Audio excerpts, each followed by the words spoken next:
Pinupuri ka namin, O Diyos, Ama, Anak at Espiritu Santo.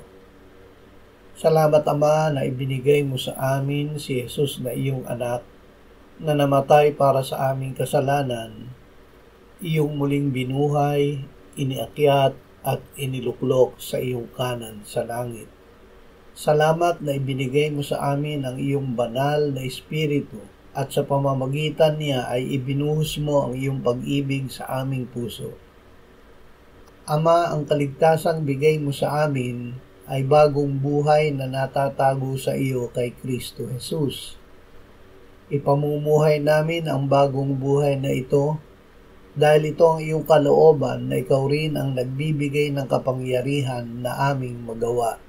Amen.